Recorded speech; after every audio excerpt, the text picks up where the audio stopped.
Meus amigos, que a paz de Jesus permaneça em nossos corações. Hoje eu vou falar para vocês sobre Bezerra de Menezes na intimidade. Como não dá para nós resumirmos o livro em toda a sua extensão, eu vou focar algo dessa intimidade de Bezerra de Menezes que vai desembocar no trabalho de cura espiritual com o nosso querido médium Chico Xavier. Assim, quero lembrá-los que Dr. Bezerra nasceu na cidade de Jaguaretama, antigamente Riacho do Sangue, no interior de Ceará, cerca de uns 250 quilômetros de Fortaleza. Lá é tudo muito seco, né? E naquela época, em 29 de agosto de 1831, não resta a menor dúvida que nós estávamos numa situação em que as dificuldades, as pobrezas, as lutas do nordestino eram tamanhas, né? Dr. Bezerra foi escolhido pelo anjo Ismael para reencarnar ali naquele local, naquele sertão, naquele deserto, naquele local em que raramente chove. E ele veio numa época do governo, do império, muito importante, porque ele vai chegar num momento em que nós vamos ter três grandes mudanças no painel do nosso Brasil.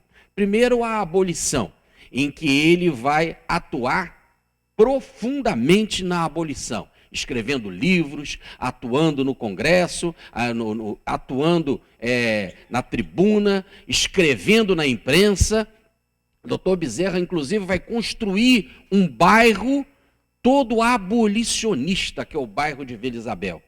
Um outro grande momento da história do Brasil é a República. Dr. Bezerra se batia a favor da República, por isso que ele era perseguido, inclusive, pela monarquia. Ele também tinha dificuldade de relação com o Partido Conservador, que era o seu partido de oposição, bem como também com o Partido Liberal, que era o partido dele mesmo. Por ser honesto, ele também não era bem visto no seu partido, já que queriam colocar outros para fazer coligações nem sempre apropriadas.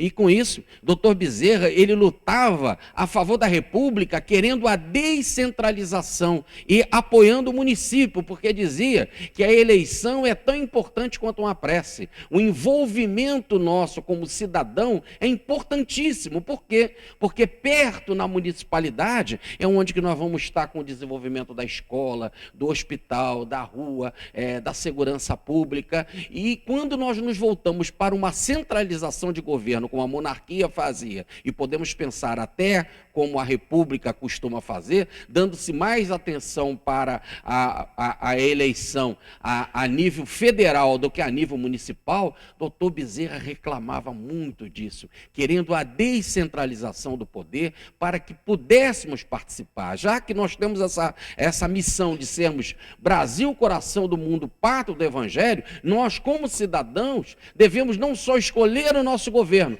para ser participativo do governo, para que todo ele, como um todo, possa ser o representante junto às outras nações com a bandeira do Evangelho renovado, ético, de uma moral ilibada. Dr. Bezerra também chegou numa época fundamental para a mudança dos quadros comportamentais dos brasileiros. Foi na época em que o espiritismo vai se manifestar.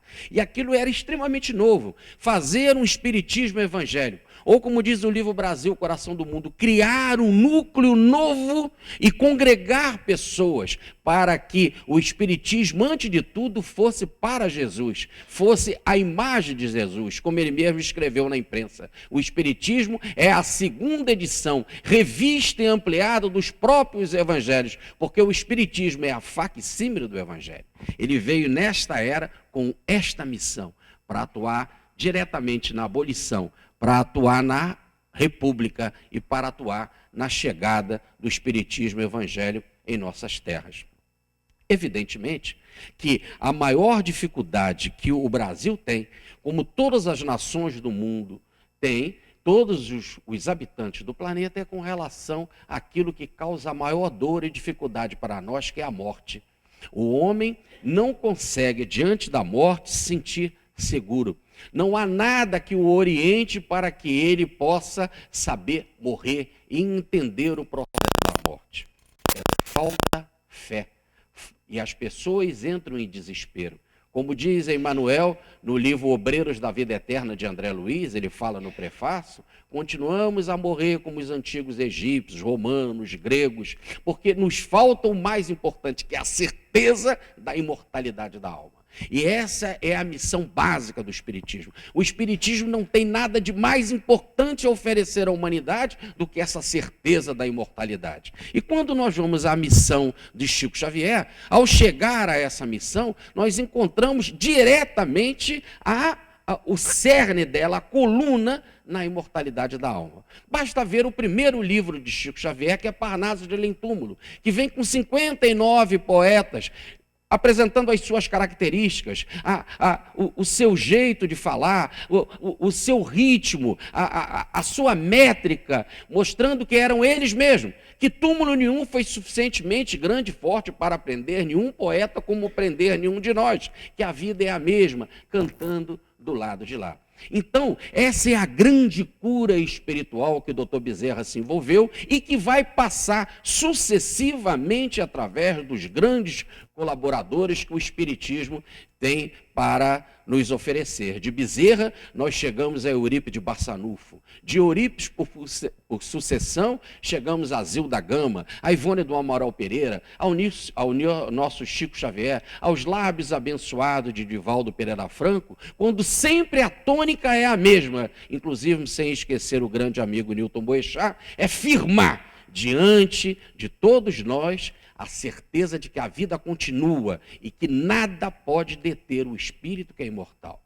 Essa é a grande cura espiritual. Então eu quero falar da intimidade do Dr. Bezerra, mas com essa tônica, indo para a chamada cura espiritual. Repare que eu não quero tratar o médico Dr. Bezerra com uma cura material, passageira, de determinados problemas de saúde. Não, eu quero falar daquela grande cura, que é a cura da fé, aquela que coloca a casa do espírito alicerçado na rocha, em que ele tem a certeza de que ele é cidadão do universo, que ele é filho de Deus. Assim, então é esse o tema que eu quero apresentar para vocês. Como eu disse, Dr. Bezerra nasceu em Jaguaretama em 1931. Lá tudo respira Bezerra de Menezes. Ao chegarmos à cidade de Jaguaretama, a uns 10 quilômetros de antecedência, já tem a placa: seja bem-vindo às terras de Bezerra de Menezes. E lá tudo é de Bezerra. Ao chegar na rua principal, que só tem aquela, na tal rua principal, nós encontramos lá a pousada Bezerra de Menezes, Hotel Bezerra de Menezes, Churrascaria Bezerrão, Maternidade Bezerra de Menezes, Maternidade Bezerra de Menezes, Praça Bezerra de Menezes, Rua 29 de Agosto, a prefeitura, numa pintura muito linda, em volta dela toda, Palácio Bezerra de Menezes. Tudo, inclusive o Night Club Bezerrão. E ele cuida das moças com todo carinho como cuida de nós. Inclusive agora está lá com elas, que são mais necessitadas, sem dúvida, né? Nos deixando aqui a cargo de outros para nos ajudar. No entanto, Dr. Bezerra, lá tem um polo, que é o Pode Bem, o Polo Bezerra de Menezes, onde nós temos um centro espírita, nós temos escola, que ajuda as crianças de 200 famílias assentadas pelo INCRA. Nós temos, além do centro espírita da escola, nós temos uma sala de artesanato em que os moradores aprendem um meio de um melhor sustento para a vida. Evidentemente que a coisa mais importante lá é a água. E o governo federal incentivou na Avenida 29 de Agosto as caixas d'água ou reservatórios da água da chuva. E eu vi que as casas todas são abertas, e muitas casas com pinturas na parede enorme de Bezerra de Menezes. E, no entanto, a única coisa que eu vi com cadeado era a caixa d'água, que o que lá tem valor mesmo é a água, né? E ali, naquele polo Bezerra de Menezes, há um trabalho realmente espírita muito interessante, um trabalho voltado para Jesus, um trabalho voltado para o bem. Lá, quando ele nasceu em Jaguaretama, ele nasceu na Fazenda das Pedras. O seu pai, Capitão Antônio Bezerra, filho do Coronel Antônio, grande homem em defesa da República, da independência do Brasil. Mártir do Brasil, o seu avô. Com toda a força política de defesa e de luta e de martírio para a dignidade da cidadania do brasileiro. O seu pai, o capitão Bezerra de Menezes, era ligado ao Partido Liberal, era grande político e era homem muito, muito rico. Quando nós falamos rico, é aquele rico que não conta dinheiro, sabe? E mexia com gado. Aliás, o gado era a tradição da família, porque a família Bezerra de Menezes começa no século XII, em Lugo, na cidade de Bezerreia, na Galícia, na Espanha, e a própria cidade se chama, repare o nome, Bezerreia. Por quê? Porque a cidade passou a receber o nome daqueles que cuidavam de bezerro. E eles passam a receber esse nome de bezerro, porque é aqueles que cuidam de bezerro. Então, desde essa época, a cidade de Bezerreia, no século XII, vai se multiplicando nessa conhecimento de gado. Dr. Bezerra era um especialista em carne e se bateu por demais disso quando foi político no Rio de Janeiro, que mais à frente vamos detalhar. No entanto, a família de Bezerreia, da Espanha, passa para Ponte Nova, em Portugal. E de Ponte Nova para Portugal, chega no século XVI, através de Duarte Coelho, da capitania de Pernambuco, a família se multiplica. Hoje nós temos 1 milhão de Bezerra de Menezes espalhados pelo Brasil. Nomes de rua, nomes de teatro, na literatura, no livro. É uma família muito digna e que muito contribui para o crescimento da nossa pátria. No entanto, Dr. Bezerra, filho do capitão Bezerra, aprendeu a caridade. Porque o pai era rico e não havia ninguém que sofresse naquela região que não tivesse por meta ou por necessidade buscar o capitão Bezerra. Não havia ninguém que tivesse uma dificuldade que a orientação não fosse buscar a Fazenda das Pedras. Bezerra de Menezes conviveu desde nascença, desde que nasceu, com a caridade. Amava o pai. Amava tanto que o pai desencarnou em 1951. Ele estava no Rio de Janeiro já há alguns meses. O pai aparece para ele num fenômeno de morte para anunciar que estava vivo do lado de lá. E ele escreve sobre isso muito, muito antes de ser espírita, porque foi no ano de 1951. Então, além de caridoso, tinha uma intimidade, uma amizade tal com Bezerra de Menezes, a amizade que continua depois no plano espiritual. Bem como a dona Fabiana, a mãe dele, era uma alma caridosa, mas profundamente religiosa. Bezerra e os seus irmãos, os seus outros 6 irmãos, foram formados na religião católica. E toda a tarde se reuniam para orar, na hora do ângelo, na hora da Ave Maria, na soleira da porta, e ouvir as histórias da sua mãe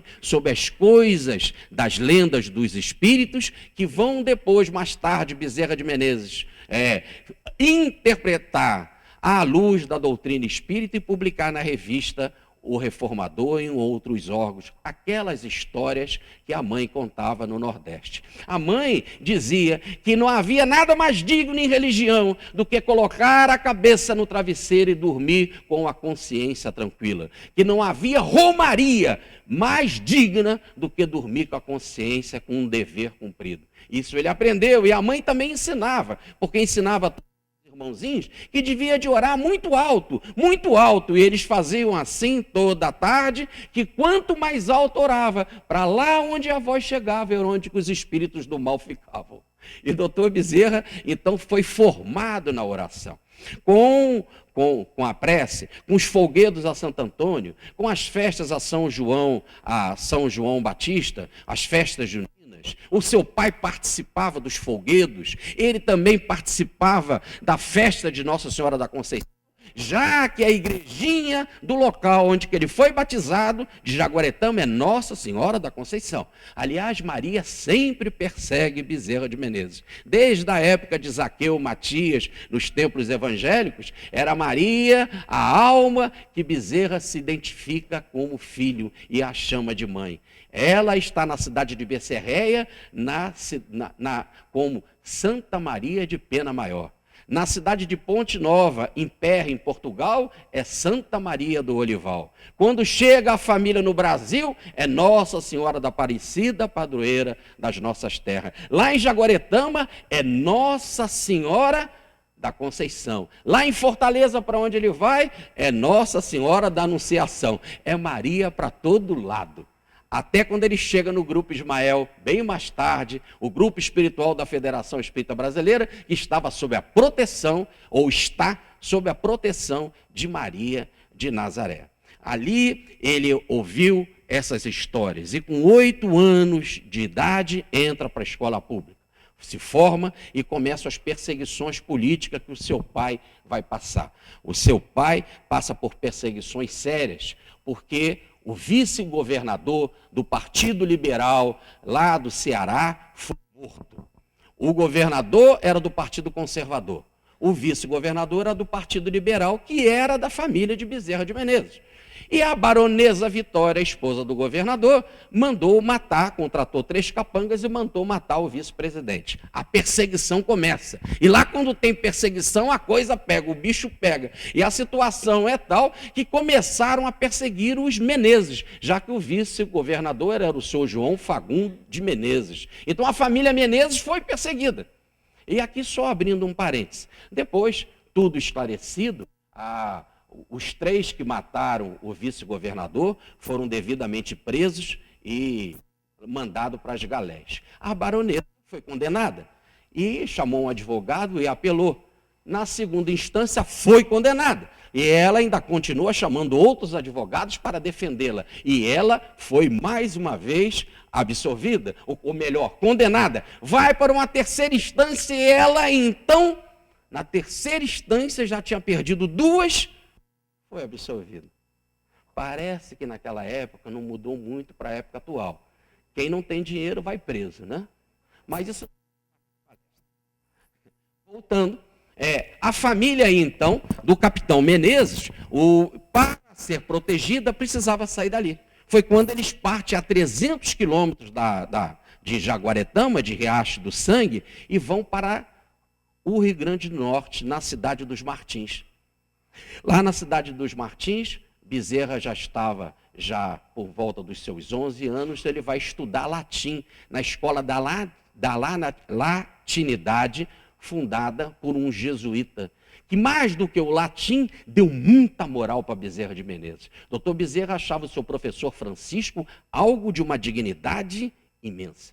Com 15 anos era necessário fazer o ensino médio. Ele então vai para Fortaleza fazer o ensino médio. Lá, ele vai se matricular na escola do Liceu de Fortaleza, que era a terceira escola desse naipe, desse tipo, no Brasil, que foi fundada nos mesmos moldes do Colégio Pedro II, no Rio de Janeiro. Só que naquela época, quando ele foi lá para o ensino médio, não tinha um prédio.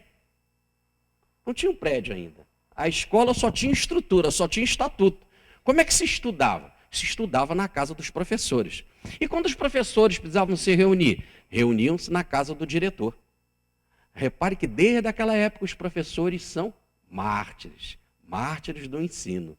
Naquela época não tinha as cadeiras, ainda não tinha biblioteca, tudo isso foi construído depois, o prédio e etc. Mas mesmo assim, ele fez um belo ensino médio. Lá aprendia inglês, lá aprendia francês, desenvolvia-se as matemáticas, as trigonometrias, ele aprendia a retórica e muito bem formado, inclusive tendo como seus professores 2 irmãos dele, o Manuel Soares, aquele da carta de Bezerra de Menezes, que era 20 anos mais velho que ele, e o Teófilo, que era o seu segundo irmão mais velho, que também foi o seu professor, um de filosofia e outro de retórica.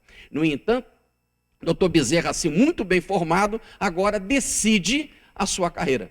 E ele diz então para o seu pai: quero ser médico. Aí foi um desespero. Médico? Mas como ser médico? Aqui todo mundo é advogado, você tem um patrimônio para gerenciar. Veja o seu irmão Manuel Soares, é advogado, formado no Recife. Veja o seu outro irmão, o Teófilo, é advogado, formado aonde? Na Universidade do Recife. Olha o seu terceiro irmão, o José Joaquim, olha, está estudando advocacia lá no Recife. E você quer ser médico? Tire isso da cabeça, nós somos de uma família de advogados. Quero ser médico. A medicina para mim é um sacerdócio. Mais do que cuidar do corpo, eu também posso orientar as pessoas. Recebi informações religiosas em casa, recebi as informações da caridade. Quero ser médico. E diante dessa insistência, chegaram a argumentar com ele. Preste atenção. Olha, menino, olha só. Quando um médico cura, todo mundo diz que foi Deus que curou. Quando a pessoa morre, todo mundo diz que a culpa é do médico. Para que você vai se meter nisso? Ele falou: eu quero ser médico. Quando o pai viu que ele estava determinado, muito bem, então vai ser médico. Pegou os recursos financeiros e mandou para o Rio de Janeiro. Tinha duas faculdades de medicina naquela época. A faculdade de medicina é em Salvador e a faculdade de medicina no Rio. Evidentemente que o Rio tinha corte. Logo, era algo mais nobre, né? E como a família tinha condições, ele foi mandado para a corte. 20 dias no navio a vapor. E nesses 20 dias, ele sentiu uma saudade da família. Foi a primeira vez que ele deixou a família. O coração ficou apertado. E, de repente, ele escuta um vozerio enorme. Aí ele viu a população toda na beira do navio, olhando para um cenário deslumbrante. Todos olhavam para a beleza da Baía de Guanabara e aquele cenário cercado por aquelas pedras gigantescas. Bezerra até lembra de Gonçalves Dias com o belo poema O Gigante de Pedras, e recita o poema, encantado realmente com a beleza do Rio. Mas como a sua alma era nordestina, era profundamente nordestina, ele diz assim: muito belo, mas a Bahia lá do Nordeste é mais bonita.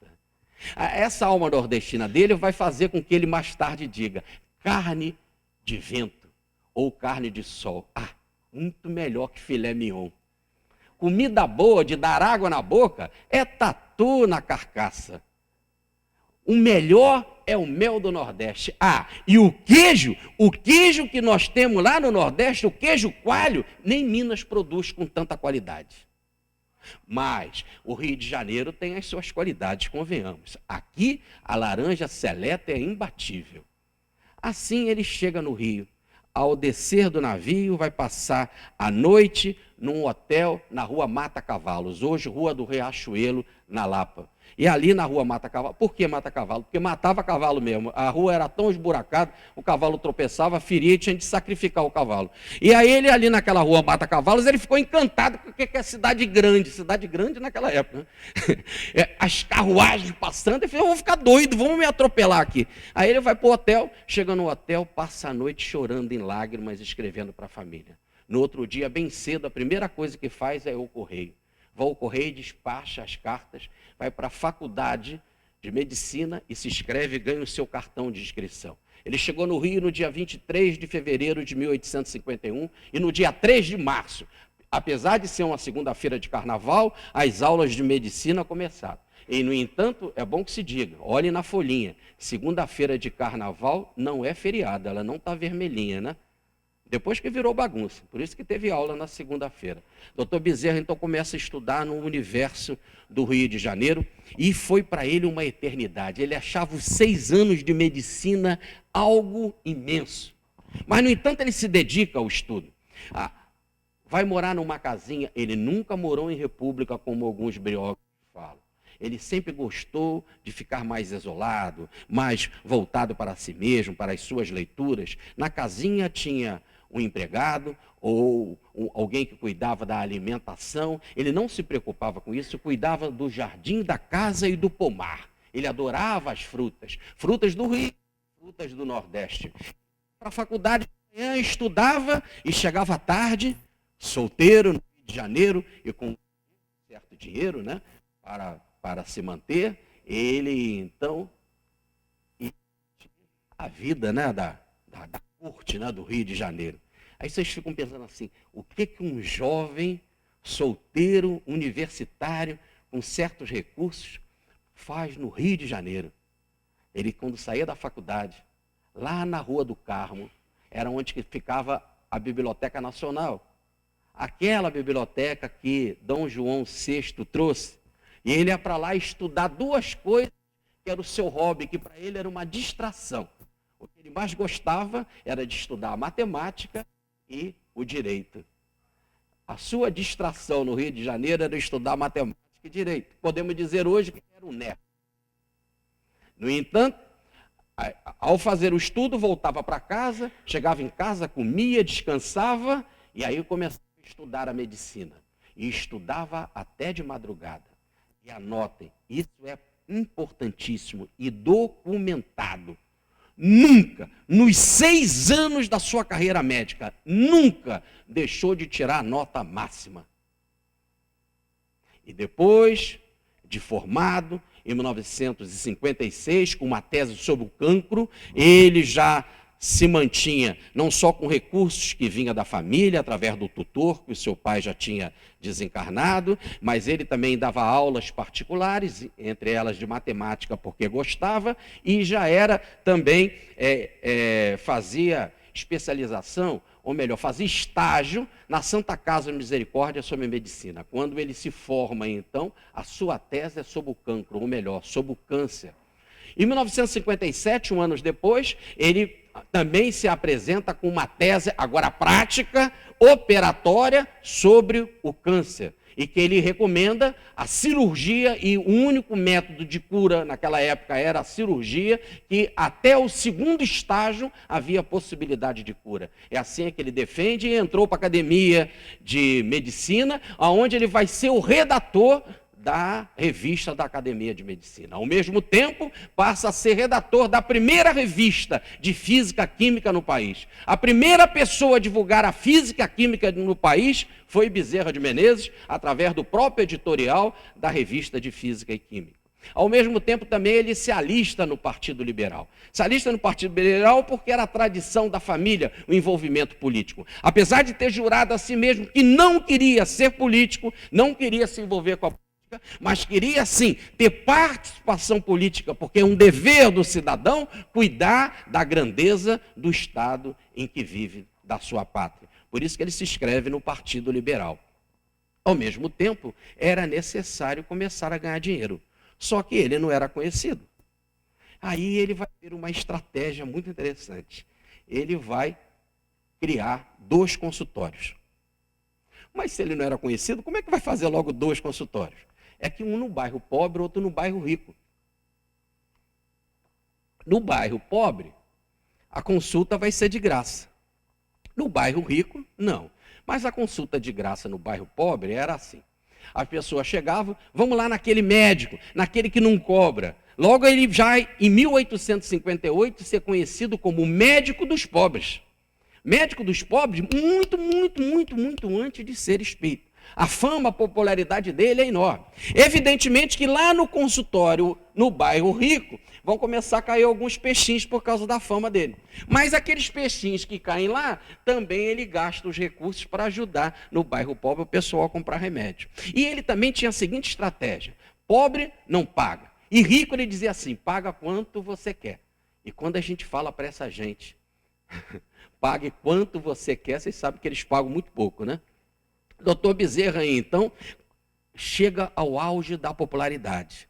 Aí os políticos abrem o olho em Bezerra de Menezes. Queremos envolver esse rapaz na política. Ele vai trazer voto para nós. Ele já estava com 27 anos e resolve passear.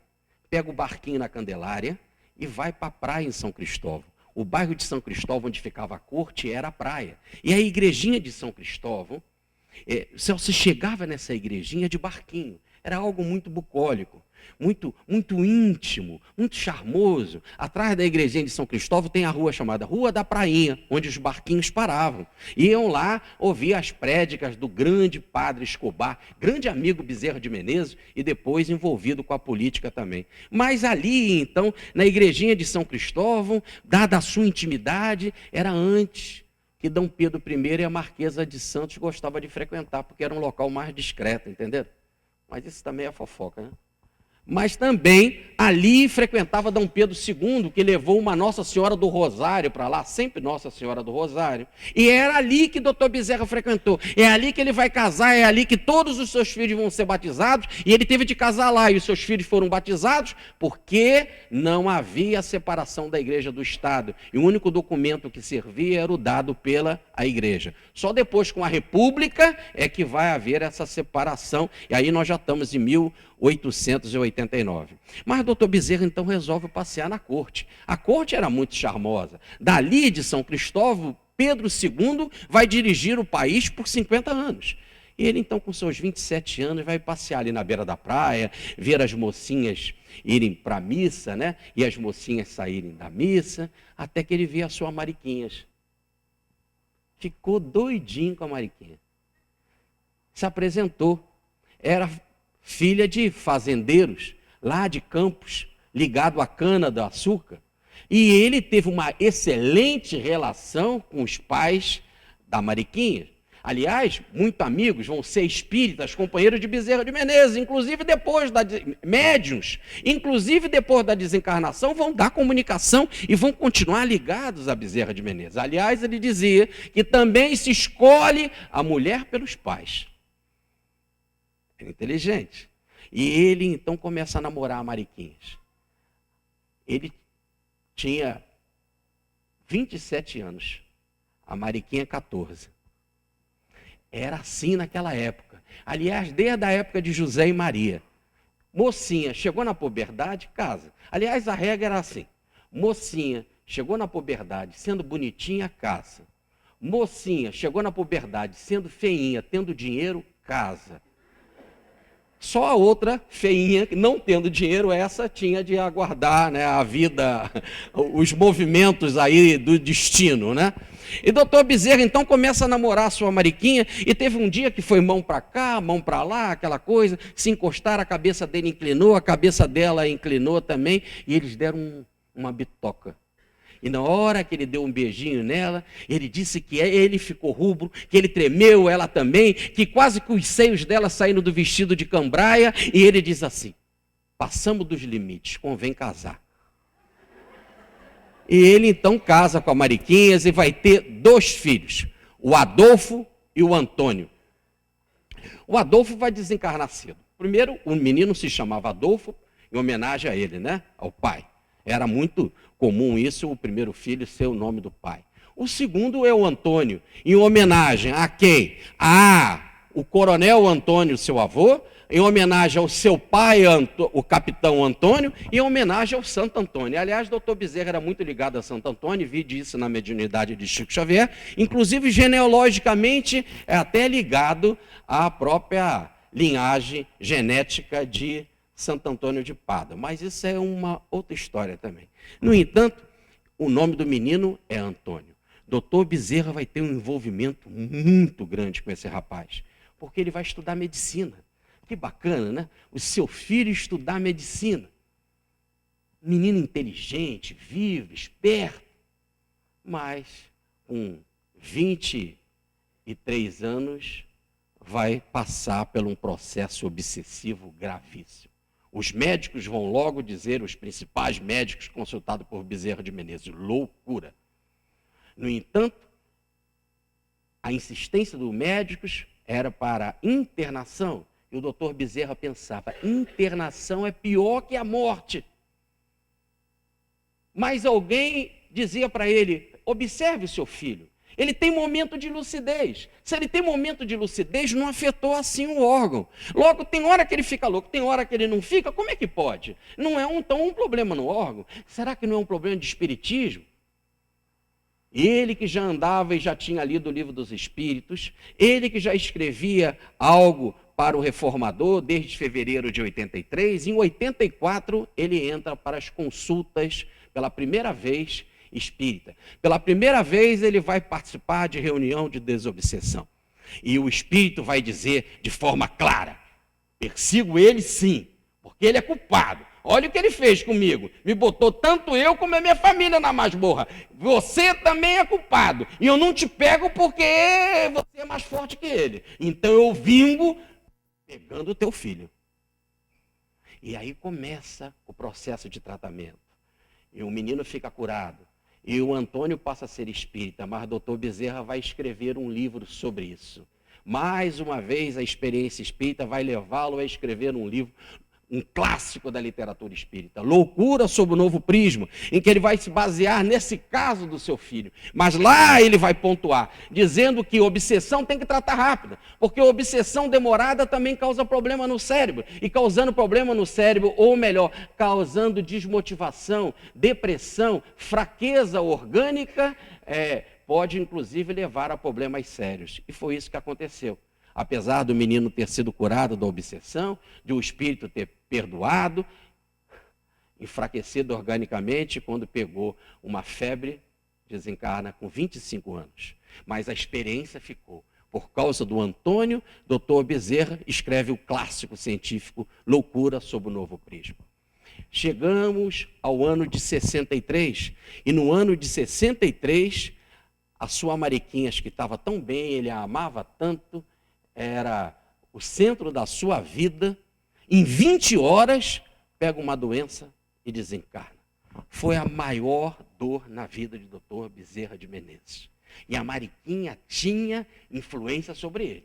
Tanto que, no casamento dos dois, estava presente e assinou a certidão de casamento Zacarias Góes e sua esposa Carolina, que foi nada mais, nada menos Zacarias Góes do que chefe do governo no Império.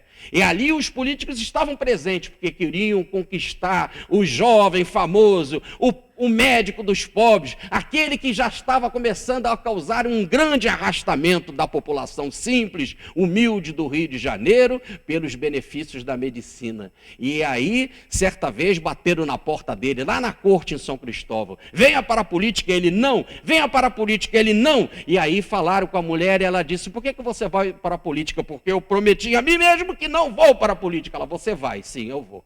E afinal, quem manda é a mulher. E com isso vocês já podem ter a ideia da ascendência da Mariquinha na vida dele. Quando desencarnou foi um desastre. Ele tinha fé. Nunca deixou de acreditar em Deus e na imortalidade da alma. Mas sabe, a religião não respondia. A religião não sustentava nas suas dúvidas, mas os meninos da faculdade, os seus colegas, soprando no ouvido, as correntes positivistas, tudo levava com que ele ficasse numa terra movediça. Não havia a tal da sustentação, da rocha, da segurança de ser um cidadão filho de Deus. Tudo isso causava uma certa tormenta e com a morte da Mariquinha, a coisa desabou. Não conseguia concentrar. Não conseguia ler, ele tanto que gostava de ler. Ele ainda passava por problemas na política, tinha acabado de ser cassado, tinha de ter lutado na justiça para voltar outra vez para o seu mandato legítimo dado pelo povo, e pelo povo ele exercia, porque inclusive naquela época, nenhum cargo político recebia dinheiro. Não havia salário para os cargos políticos. Era amor mesmo. Inclusive, tinha de diminuir a sua presença nos consultórios para poder cuidar da cidade do Rio de Janeiro. E agora, então, senhor Mariquinhas, ainda tendo os dois meninos, olha, mas os dois meninos, a sogra, a dona Lacerda, ajudava a vovó dos meninos. E também a Dodoca, a meia-irmã da Mariquinhas, ajudava também no cuidar dos meninos, ela com seus 13 anos. E doutor Bezerra não conseguia concentrar a mente. Mas as dificuldades políticas, ele não era nem bem visto pelos do seu partido liberal. Ele não tinha sossego. Os conservadores vinham em cima. A situação era complicada. Ele, no próprio encarreiramento dele empresarial, ele vai passar por perseguições seríssimas. E ali passa-se quase com um ano da desencarnação da Mariquinhas e a sua mente não estava sossegada. Nem leitura, nem escrito. Mas ele dividiu o consultório com um amigo. Um grande amigo do Ceará, doutor Tiago Bevilacqua, que vai ser um amigo por toda a vida, inclusive lá no grupo e Ismael, sendo espírita militante por toda a vida junto com Bezerra de Menezes. Naquele ano de 1864, saiu pela primeira vez, pela livraria e editora mais charmosa e mais tchan do Brasil, a livraria Garnier, a primeira Bíblia em português, a Bíblia do padre Antônio Figueiredo. Estava lá. Ela foi impressa na França. Lá tinha pinturas lindíssimas de Leonardo da Vinci, de Miguel Ângelo, de Rafael. E o Tiago Bevilacqua, passando na livraria Garnier, nas redondezas da Rua Charmosa do Ouvidor, a rua principal dos passeios da corte e do luxo no Rio de Janeiro, ele compra essa Bíblia. E o consultório era dividido assim: o doutor Bezerra ficava pela parte da manhã até as 2 horas da tarde. E depois entrava Tiago Bevilacqua, que também era formado na Faculdade de Medicina do Rio de Janeiro, só o doutor Bezerra chega lá no outro dia de manhã no consultório e a Bíblia estava lá. Mas ele não conseguia ler, mas aquela Bíblia tinha gravuras. Aí ele começa a folhear para ver as gravuras. Gravuras lindíssimas. Eu estive com ela nas mãos porque elas se encontram na Biblioteca Nacional. E aí ele, olhando aquelas gravuras, ele ficou encantado. Com a sua alma de apóstolo, ele era o Matias lá da época de Pedro, lá da Casa do Caminho, que entrou no lugar de Judas por determinação do alto e por convite de Simão Pedro. Ele, então, com a alma de apóstolo, sente vontade de ler. E ele mesmo disse: não é justo aquele que se diz cristão não ter lido a Bíblia. E começa a ler, e começa a se sentir bem. Aquela alma, aquilo que estava no seu inconsciente, começa a florar com facilidade. E ele começa a sentir doçura em ler a Bíblia. Era bom, relaxava a mente. Como era gostoso. E ele ficava louco para pegar o bonde para continuar lendo. E sabia que quando ele chegasse em casa, ele ia poder continuar lendo. E ao chegar em casa, ele se punha a ler. E lendo, e as crianças brincando, e a titia tomando conta, a Dodoca, e ele lendo, e a mente sossegada, e foi asserenando a mente, e a Dodoca cuidando das crianças, e de repente, como a Bíblia ajudou, ele vê Dodoca com outros olhos, e casa com ela. Ele casa com a Dodoca. Repare como é legal, quem quiser casar, leia a Bíblia. Então, repare que ele começa a ver Dodoca com outros olhos e casa com ela. Ele tinha 33 anos, Dodoca 14. Foi um amor louco, Felipe Salomão. Foi doido o amor. 35 anos juntos. Tiveram filhos à beça. Ela vai desencarnar 9 anos depois de Bezerra de Menezes, em 1909. E as suas palavras, na hora da desencarnação, nos últimos dias, as suas palavras eram Jesus e Bezerra, Jesus e Bezerra. Foram 35 anos casados. Ela era espírita, foi curada pelo espiritismo de um problema seríssimo que era atribuído a tuberculose quando era de útero. E aí pôde ter, inclusive, filhos e se dedicou ao espiritismo e era a grande companheira de Bezerra de Menezes. E aí vão ter muitos filhos. Aliás, uma vez eu estava fazendo essa palestra e o doutor Bezerra lá cuidando lá das moças lá, né? O Bezerrão no Night Club Bezerrão, né? E eu fazendo a palestra e uma pessoa me pergunta assim, porque espírita é fofoqueiro. Igual o católico, o protestante. Só que a gente ainda tem um lado de lá. Então a gente é fofoqueiro 2 vezes, do aquém e do além, entendeu? Então uma vez perguntaram para mim numa palestra, qual das 2 esposas o doutor Bezerra gostava mais? Se nós temos alguma coisa a ver com isso, né? Mas qual das 2 ele gostava mais? Aí ele larga lá e vem aqui e sopra no meu ouvido. Diga o seguinte, não é nem da primeira nem da segunda. Ele gostava mais da sogra, porque se ele mudou de mulher, ele não mudou de sogra. Era missionário mesmo, tá certo? Já que a Dodoca era meia-irmã da Mariquinha. Então, ele com a Dodoca vai ter esse amor lindo. E vai ser assim, vai casar em 1865 com ela. Em 66 vai nascer a sua primeira menina, a Maria Cândida. Em 67 vai nascer a Ernestina. Em 70, a Carolina, A Carolina era um anjo na vida de Bezerra. Ela reencarnou para dar sustentação evangélica ao pai. Ela que era anjo. Todos lá tinham apelidos. Um era Nhaiá, outro era Sinhá, outro era Zizinha. E em 73 vai nascer o Otávio, que tinha o apelido de Barão. Em 80 vai nascer a Cristiana. Em 81, o José Rodrigues. Em 84, o Francisco da Cruz. Em 86, a Ildinha. E em 1891, a Maria da Conceição. E em 1895, ele com 61 anos, Dodoca com 45, mostrando que ele era nordestino, com 61 anos, nasce a Consuelo. Foram 12 filhos, contando com os 2 do primeiro casamento. Nesses 12 filhos, fora os adotados ou os agregados, fora os que vinham para o Nordeste para estudar e procurar emprego, todos moravam na casa de Bezerra de Menezes. Para isso, o doutor Bezerra tinha de trabalhar. E vamos trabalhar. Além da política que não ganhava dinheiro, que não tinha salário, ele então tinha de se dedicar como empresário. E vai se constituir um dos maiores empresários do Rio de Janeiro na sua época. Primeiro, vai cuidar do abatedouro ou do matadouro da cidade, tirando do centro da cidade por ser algo infeccioso e levando para o interior, ou melhor, levando para o subúrbio, que era Santa Cruz. O objetivo máximo, cuidar da higiene e também lutar contra os atravessadores. Porque a carne saía das fazendas e chegava ao consumidor passando no meio pelos atravessadores, que quadriplicavam ou mais o preço da carne.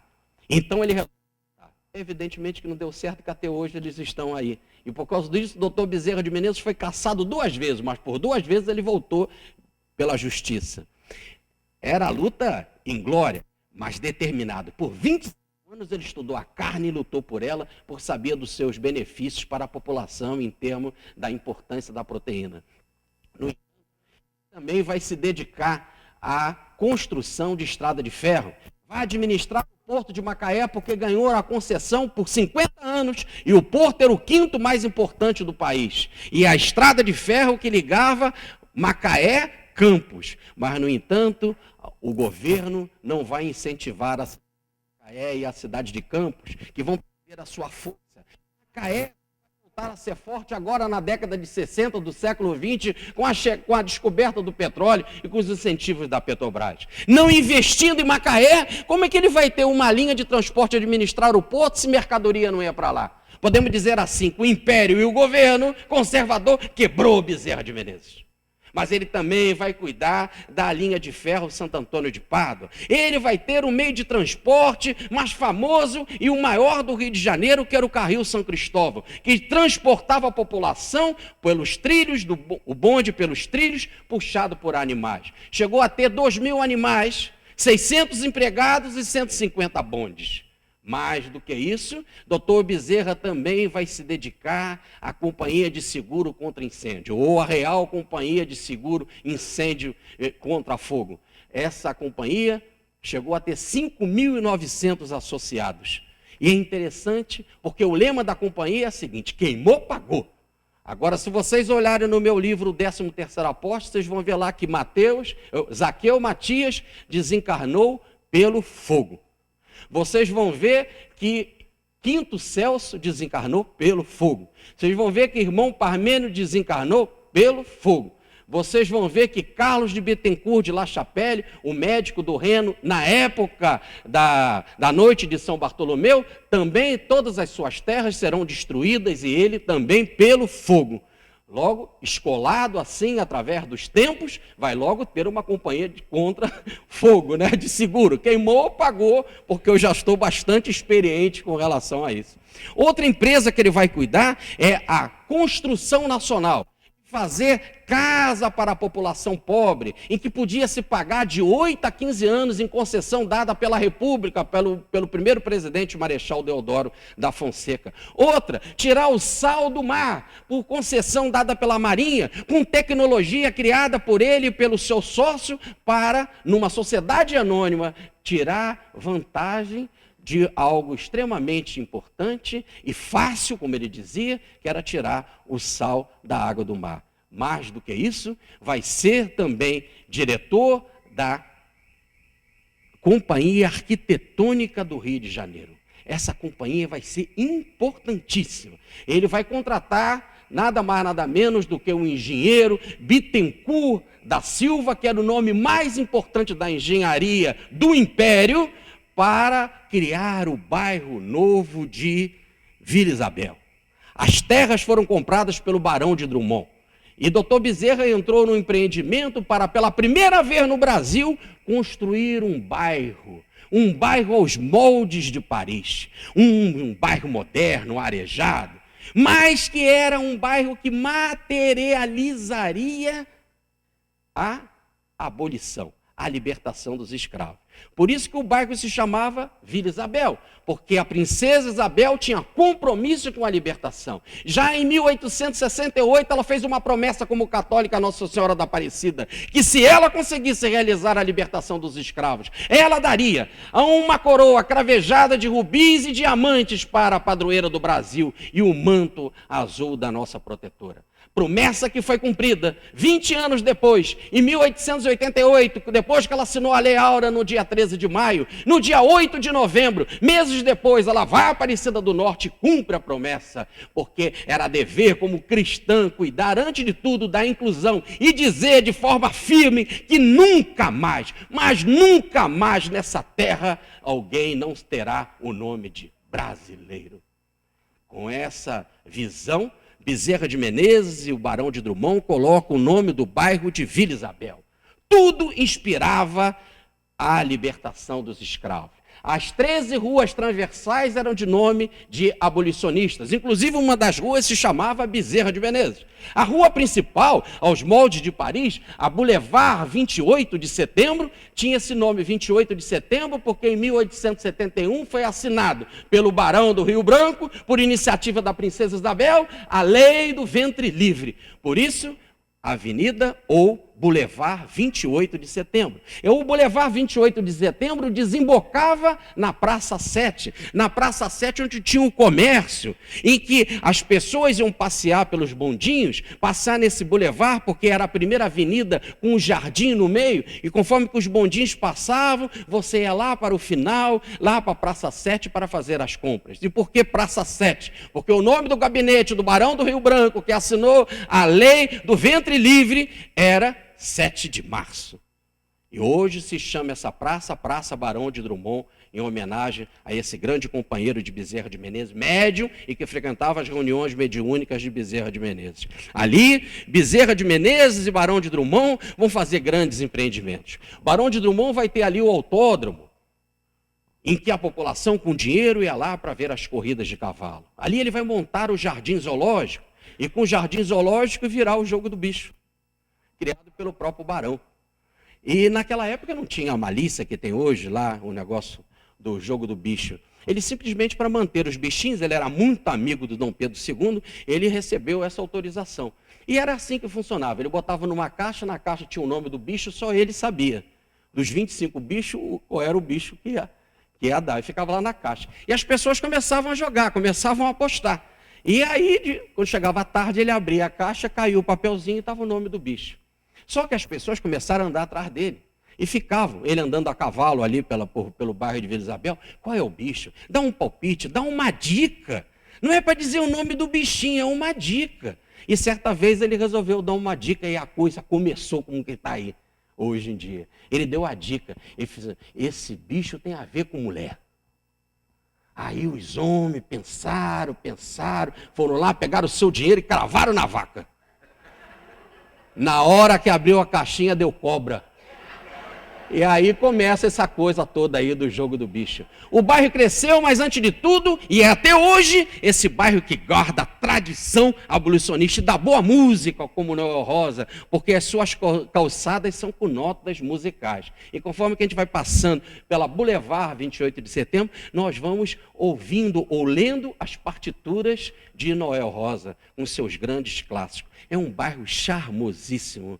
Bezerra de Menezes, um dos seus idealizadores. Assim, para sustentar aquela família era necessário trabalhar, e trabalhou muito, e ganhou muito dinheiro, mas só que a perseguição política foi imensa. Política do império, dos conservadores, dos liberais, que também não confiavam nele, e aí no caso, vocês vão ver no meu livro Bezerra de Menezes na Intimidade, mais de 40 charges sendo atacado de todo lado. Inclusive sendo chamado como prefeito do Rio de Janeiro, como ele foi algumas vezes, como São Sebastião de Bezerra de Menezes, amarrado numa árvore sendo flechado. Outra vez estava pendurado por um fio para ser jogado ralo abaixo, esgoto abaixo. Tudo isso gerava muita dor em Bezerra de Menezes, mas, no entanto, ele persistia em dizer assim: o que eu estou pagando hoje é dívida do passado. E convém aguardar, no tempo preciso, o pagamento de tudo. É assim, então, que em 85 ele deixa a política. Não deixa de vez, porque vai continuar como candidato a senador na época da República por 2 vezes, em 94 e em 96.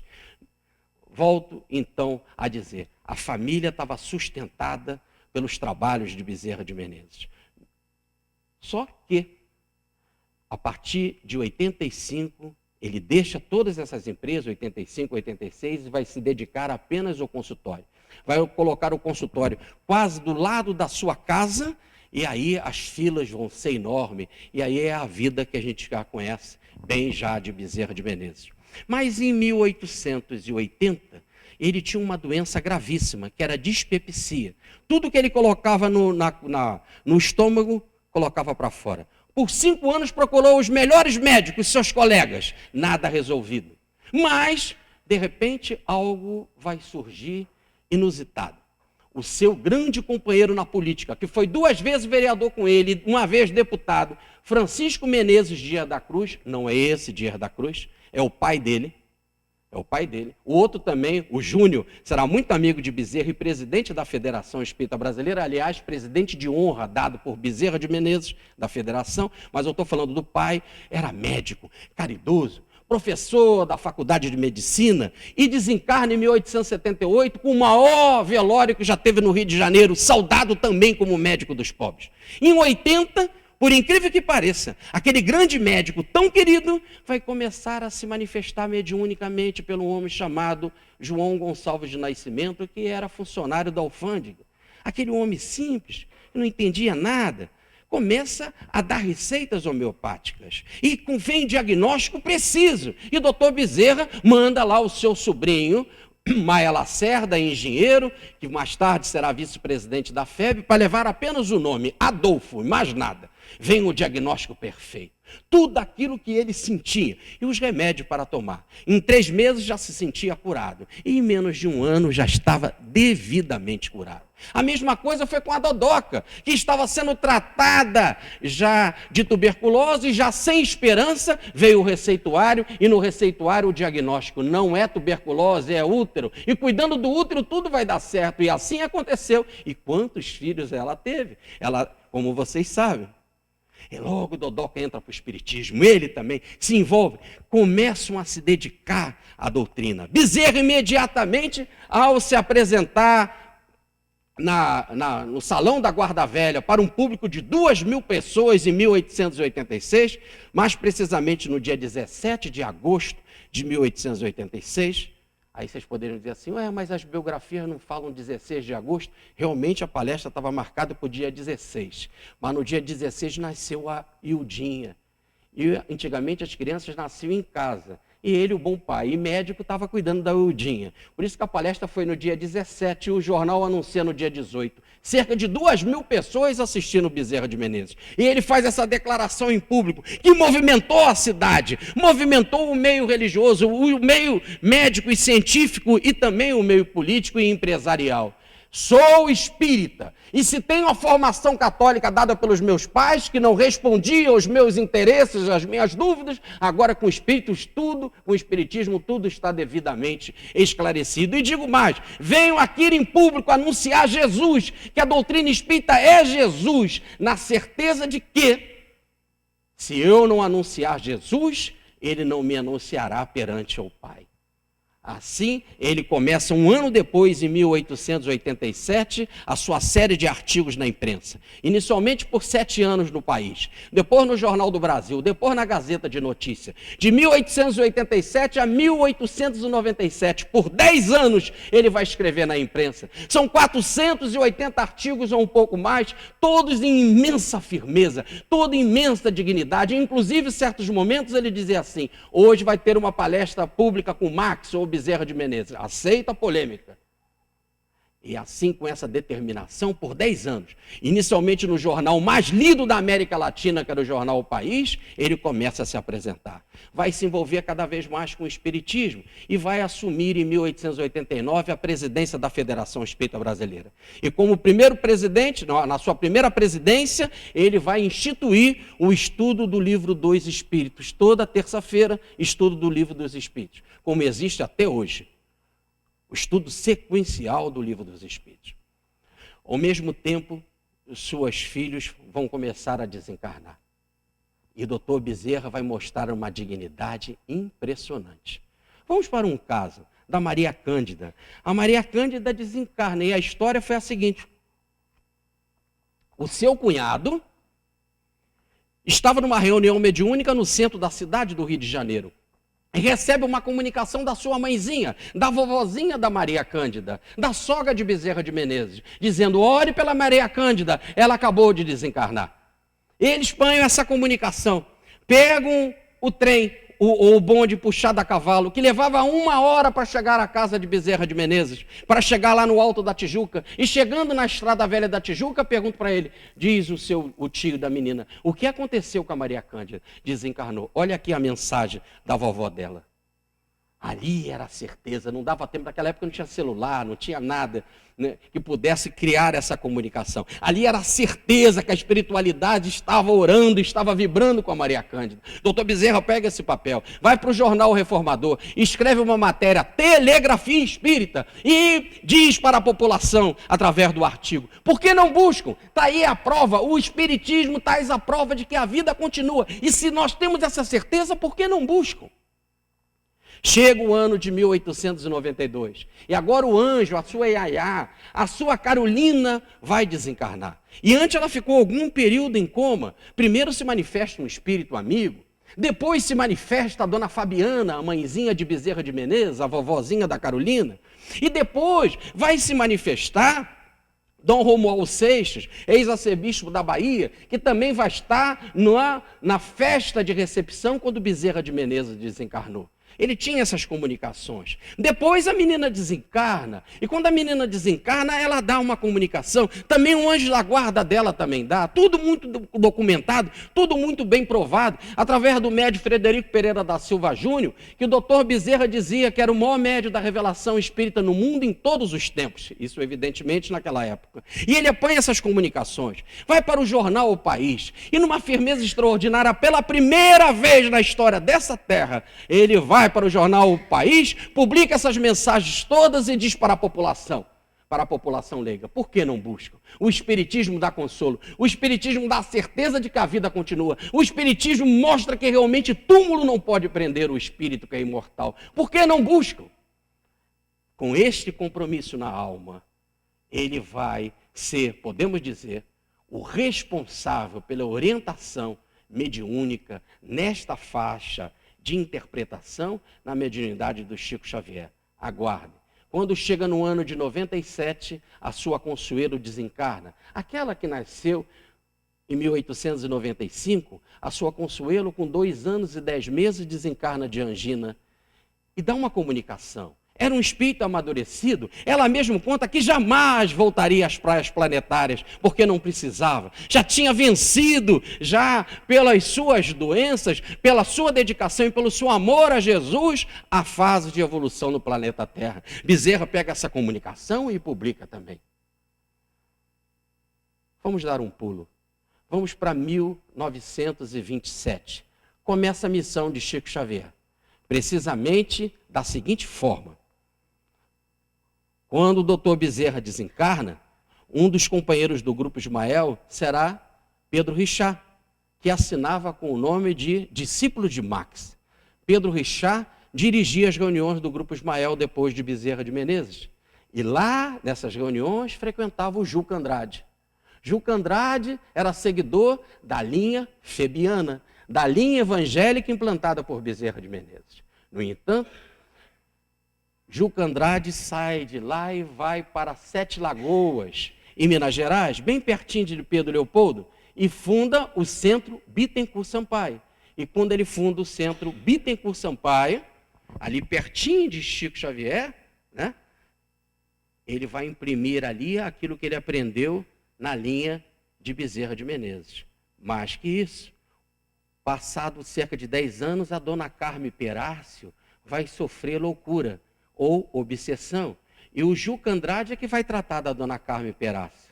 Chega-se o ano de 1927, e no ano de 1927 é a irmã do Chico Xavier que vai sofrer obsessão. E quem é chamada para tratar da irmã de Chico Xavier? Dona Carme Perácio. E na linha de sucessão nós temos Bezerra de Menezes, o nosso Pedro Richard, Juca Andrade, nós temos a dona Carme Perácio e Chico Xavier. A linha é a mesma de continuidade. E Chico Xavier, no dia 8 de julho, recebe a sua primeira comunicação, assinada por um guia espiritual. Comunicação que foi perdida. Em 28, ele estava recebendo um poema de Abel Gomes, sentiu uma coceira nos olhos, e doutor Bezerra foi ser o médico que veio cuidar de Chico Xavier. E Emmanuel só vai se apresentar a Chico em 1931. Quando ele se apresenta ou se materializa, mostrando a missão do livro para Chico Xavier. Mas antes, quem começa já cuidando da mediunidade do Chico é Bezerra. E a sua função era de cuidar de 2/4 da missão de Chico Xavier. A primeira missão do Chico era o receituário homeopático, a cargo de Bezerra de Menezes. Às vezes chegava a dar 700 receitas de homeopatia.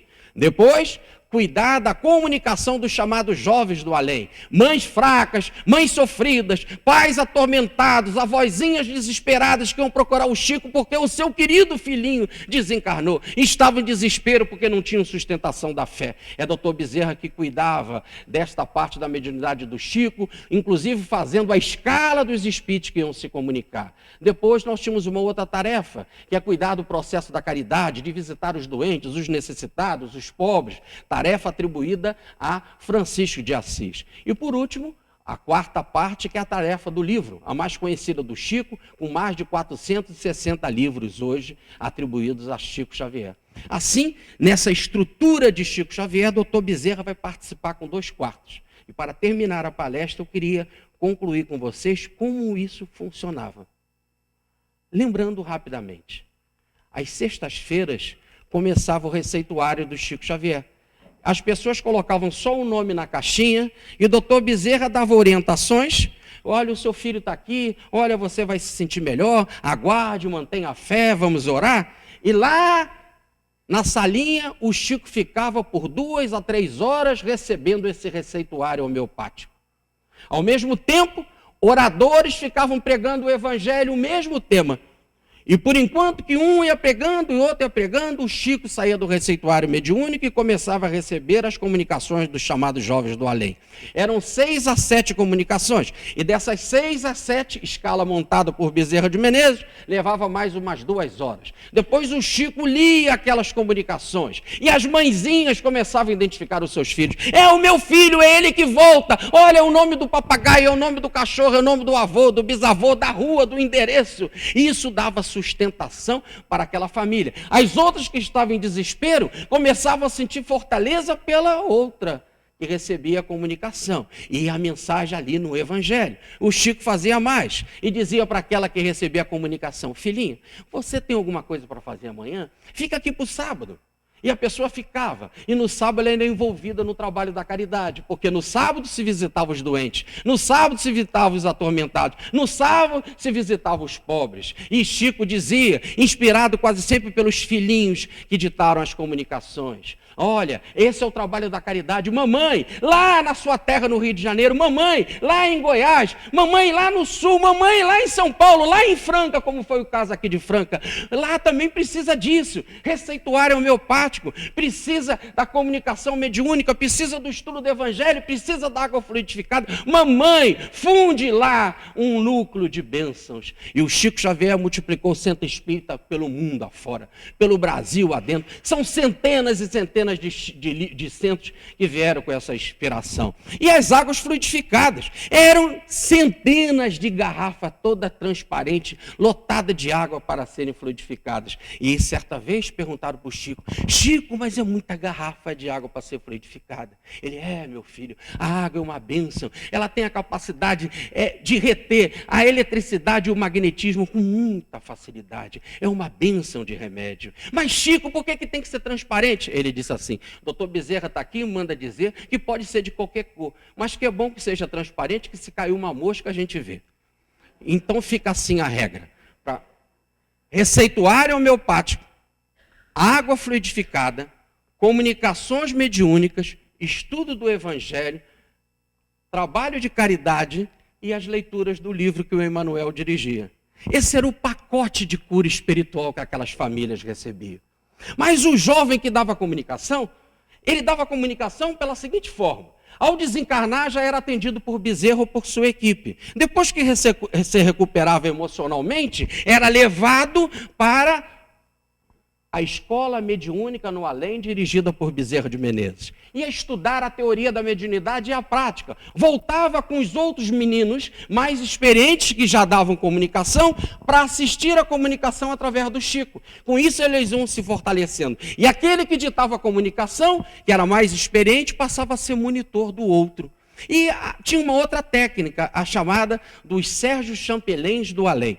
O que é Sérgio Champelin do além? Aliás, expressão dada pelos próprios espíritos. Numa única comunicação, eles atendiam muitas famílias. Um menino dava comunicação para sua mãezinha. Em certa altura, ele dizia: está aqui a Silvinha tal, está aqui o Augustinho, está aqui o Fernandinho, que eram de outras famílias. E aquelas famílias vinham correndo para aquela outra mãe: deixa eu ler a comunicação, o meu filho foi citado. E começavam a se fortalecer na fé. E o receituário homeopático cuida do perispírito, a água fluidificada dá sustentação energética, o Evangelho informa o universo do perdão e do amor e da fé de Jesus, mostrando que Jesus ressuscitou. E se Jesus ressuscitou, vale a pena a loucura da cruz, porque se Jesus não ressuscitou, comamos e bebamos, porque amanhã morreremos todos. Mas Jesus ressuscitou. Essa é a mensagem do Evangelho, a mensagem que termina com a ressurreição de Jesus, e as pessoas saíram fortalecidas depois do trabalho da caridade e fundavam um centro. E aquelas famílias que iam desesperadas sem fé pelo trabalho administrado por Bezerra de Menezes ficavam curadas, firmes na fé. Esse é o trabalho de parceria Bezerra e Chico. Essa era a intimidade que eu queria trazer para vocês. E por que Bezerra fez isso? Porque ele foi o primeiro a cuidar de reunião de desobsessão. Por isso que no livro Instruções Psicofônicas de Chico Xavier, a primeira comunicação é Bezerra de Menezes. Ele foi o primeiro a divulgar na imprensa, dizendo para a população: procurem, olha, o Espiritismo consola minhas filhas. Olha, o Espiritismo me consola. Olha, o Espiritismo orienta pela mediunidade. E ele vem realizar esse trabalho, cuidar da escala. Assim cria este pacote de cura espiritual que hoje está espalhado pelo Brasil de ponta a ponta. É raro o local que não tem um centro espírita abençoado como este, trazendo esta orientação, que é a orientação de Bezerra de Menezes. Afinal, o apóstolo do espiritismo no Brasil, que desde o século XIX implantou precisamente esse tipo de trabalho. É assim, é essa certeza da imortalidade que concluímos que Dr. Bezerra também passou pelo processo da desencarnação. E desencarna no dia 11 de abril de 1900. E quando ele desencarnou era uma quarta-feira santa. E na quarta-feira santa, um dia depois, no dia 12, às 2 horas da tarde, o corpo baixou à sepultura. Parecia que o Rio de Janeiro estava todo lá no velório de Bezerra de Menezes. Parecia que o Rio estava todo lá, os pobres, os amigos de Bezerra, a própria Câmara dos Vereadores fechou. Aliás, eles gostam de fechar. Todos foram lá seguir Bezerra de Menezes, dar o último adeus ao grande companheiro, os médicos, os grandes trabalhadores do espiritismo. Mas era quinta-feira e às 19 horas era a reunião do Grupo Ismael. A cadeira de Bezerra estava vazia. Os espíritas amigos deles, os seus amigos, bateu aquela saudade, aquela coisa que mesmo a gente sente espírita, dá saudade. A cadeira do velho Bezerra estava vazia. Mas depois da prece feita por Antônio Luiz Saião, o médico Frederico Pereira da Silva Júnior levanta e diz assim: não podia ser diferente. Eu tinha certeza.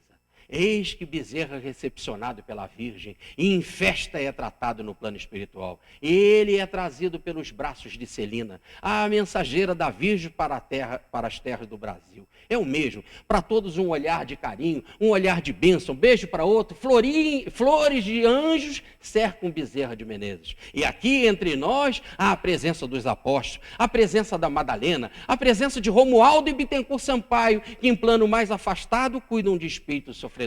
Anjo Ismael está presente, Bezerra passa e recebe um beijo na testa. Ele chega a Santo Agostinho, que é seu mentor, se curva e beija as mãos de Santo Agostinho. E o médium diz assim: Bezerra fala, eu quero ser o último nessa caravana, e nesse fenômeno sonambúlico, toma o aparelho e fala, Bezerra. E ele diz: mas como eu falar? Sem o estudo do Evangelho? Que estudem o Evangelho primeiro, porque depois eu falarei. Estudem o Evangelho. Jesus há de permitir, estudem o Evangelho. E eles leem as passagens sobre as endoenças ou a lavagem dos pés da chamada Quinta-feira Santa, porque era o dia que estava sendo comemorado ali. Acho até que leram rápido, porque depois dessa leitura, Bezerra levanta e diz: Pai seja convosco.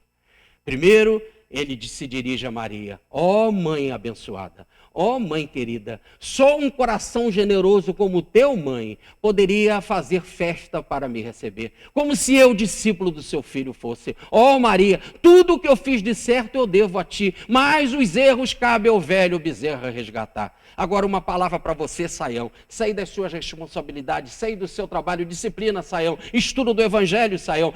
Saião, eu hei de pedir a Jesus e Jesus há de conceder. Jesus é magnânimo e eu estarei com vocês sempre estudando o Evangelho. Quando terminar, volte para a primeira página. Agora uma palavra para você, José Ramos. Você vai ficar no meu lugar na doutrinação dos espíritos. José Ramos fala: mas eu?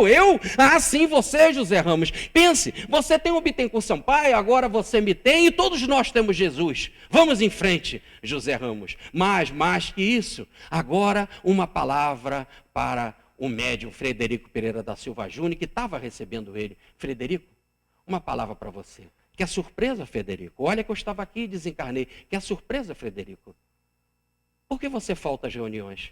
Frederico, não falta às reuniões. Se soubesse como os médios são importantes, quantos amigos você atende aqui, Frederico? Quantas amizades você conquista, Frederico? Não falte às reuniões. Venha adocicar a tua alma no Evangelho. Você é médio, Frederico, é doente. Venha adocicar a tua alma no Evangelho. Agora peço a todos vocês uma palavra para os meus familiares. Sei que eles sofrem. Sei que desde que eu tive o problema cerebral, que não entrava mais dinheiro, absolutamente não entrava mais nada através do consultório, eu sei que eles passam necessidade, que nem casa já tem mais para morar. No entanto, dizia para eles estudarem o Evangelho, para eles terem confiança no Evangelho, porque está lá no Evangelho. É coisa do bom Jesus, é coisa que está no coração, é certeza de que Jesus não abandona ninguém. E está lá: olha as aves do céu, olha os lírios do campo, se não falta nada para as aves, se não falta nada para os lírios, não irá faltar para os filhos de Maria. Eu disse isso para ele, é coisas do bom Jesus, coisa que só o bom Jesus sabe. 4 dias depois, no dia 16 de abril, é fundada a Comissão do Patrimônio por Quintino Bocaiúva, o príncipe do jornalista brasileiro, com outros grandes líderes da comunidade do Rio de Janeiro,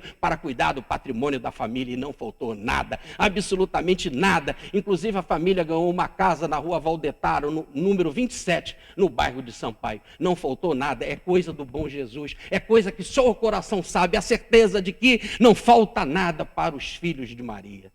Agora, uma palavra para vocês. Amigos, não quebrem essa corrente. Não quebrem essa corrente de amor. É a corrente do Evangelho. É o Evangelho que precisamos transformar. Transformar a nossa vida, e só com o Evangelho seremos criaturas melhores. Só com o Evangelho seremos criaturas diferentes. Jesus há de permitir de continuarmos o Evangelho junto. Uma palavra para vocês. Não quebre essa corrente e oremos juntos. E nos deixou a oração extraordinária, que é até hoje aguardado nos planos maiores da vida, como a marca, o sinete de Bezerra de Menezes, o seu amor pela grande proteção e bênçãos de Maria de Nazaré. E ele orou assim com seus companheiros: Ave Maria, cheia de graças, o Senhor seja convosco. Bendita sois vós entre todas as mulheres, e bendito é o fruto do vosso ventre, nosso Senhor Jesus Cristo. Santa Maria, Mãe de Jesus e de todos nós, rogai, Senhora, por nós seres fracos ainda, agora e em todos os momentos da nossa vida.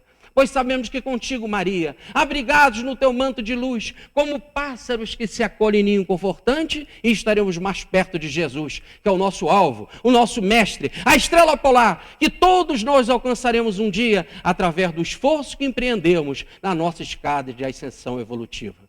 Paz e fraternidade.